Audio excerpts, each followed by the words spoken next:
Ang perfect ng timing ng question na to, sasagutin ko na siya ngayon, hindi ko na siya papatagalin dahil gamit ko yung crisp and then tong headset. Ako sa inyo na nakasetup, gamit ko yung headset ko, which is yung Bluetooth, and crisp. If hindi pa kayo familiar sa crisp, ibig sabihin hindi pa kayo nagti 364-day challenge. Ay, nasa 364-day challenge ba to? Wait lang ah. Yes, it's there. It's task number 12 ng ating 364-day challenge. And kung hindi pa kayo nakakasali sa 364-day freelancer na Midis 2023 challenge, ipapakita ko muna sa inyo ha. Kung hindi nyo alam po saan magsisimula kung paano maging freelancer, this is the video for you. Panoorin nyo hanggang sa huli para naiintindihan ng lahat. Click the link in my bio. Kung nasa Instagram kayo, i-click nyo are. Kung nasa Facebook naman kayo or nagkaka-error kayo sa TikTok at saka sa Instagram, dumiretso na kayo dito sa Facebook at pagkatapos i-follow nyo na din. Halimbawa, tapos i-check nyo yung caption. Nasa YouTube ko din siya. I-check nyo lang yung description box. You will then be taken to this page. I-click nyo lang 364-day challenge. Makikita nyo na lahat dito ng task at number 12. Teka, sandali. Tatabi ako. Task number 12, crisp plus USB headset. Ayan. Nandiyan ang lahat na kailangan nyo malaman. However, again, ipakita ko na rin lang dito sa video na to kasi since ginagamit ko siya, gamit naman itong Bluetooth headset ko. First thing you need to do, syempre, is download Crisp, K-R-I-S-P. Pagkatapos, pag na-download nyo na siya, meron naman siyang guide kung paano i-set up. Ako kasi guys, nagbayad na ako ng Crisp. $12 per user.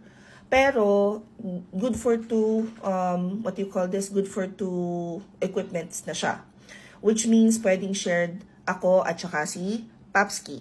Also, side note, I don't really think that it would make sense na bumili tayo ng mga fake, lalo na yung mga ganitong apps na kinoconnect natin sa phone natin. Because you wouldn't really know. I know nakakamura tayo and ako, anyway na makakatipid, go ako dyan. However, pagdating kasi sa mga yung ganitong crisp, yung ano naman, kumbaga pasok naman sa panlasa, hindi naman siya over $2,000 na. Hindi nilalaban ko na. Anyway, after you guys watch yung sa 364-day challenge na task number 12 on how to set it up, maiintindihan nyo na siya kung papaano. But once na na-set up nyo na siya, ganito naman yung ginagawa ko. Since web-based, yung isang application na ginagamit ko for our work.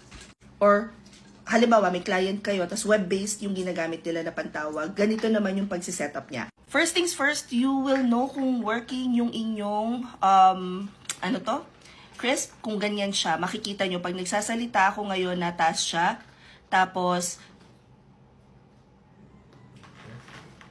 ayan, nagsalita si Papski at saka, siguro narinig nyo dito sa narinig nyo dito sa, sa cellphone.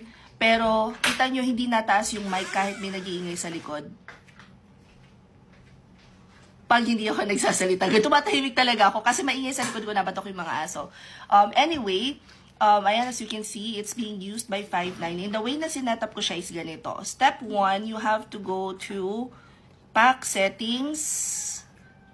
Yan, pag-click nyo ng settings, pack, search for sound, tapos punta kayo sa site setting. Punta kayo sa, microphone. Pag-click nyo ng microphone, make sure na dito sa drop-down, crisp yung piliin ninyo. Pag-download ng crisp, meron na ring tutorial on how you're going to set it up sa ibang apps kagaya ng Skype. But just in case you missed that tutorial, I'll show it to you na rin. So this is Skype. Click on More, click on Settings. From here, click the 3 dots and then click on Settings. Next, click on Audio and Video. Microphone, click nyo lang Crisp. Ganun din halos yung pag-apply sa ibang apps na gagamitin ninyo. Hanapin nyo lang yung settings for audio and then pipiliin nyo lang Crisp. Another common question that I get when it comes to noise cancelling headset is, totoo ba may noise cancelling headset? Ang sabi nila, when you say noise cancelling, it only cancels out the noise na papasok sa'yo. So, kagaya ko, kapag suot ko yung headset na to, hindi ko masyadong rinig yung ingay sa labas. But it doesn't necessarily mean na i-filter nung microphone ko yung noise sa labas, which is why you have to pair it up with Crisp. So far, it helped malinis ng bahagya yung mga calls ko, except pagka yung ingay is sobrang lakas na. Kasi syempre, wala naman perfect guys. Walang perfect. Nakakalusot pa rin yung ingay. Pero nakakatulong. Lalo na kami, 3 aso yung kasama namin dito sa kwarto and maingay sila. So, may bahagyang background noise pa din na nakakalusot. And that is okay as long as you control it.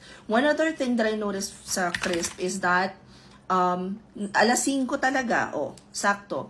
Alas 5 bigla na lang siyang nawawala. I think recent update ito pero hindi ko alam kung ano. I'll try and send over a request sa tech support nila.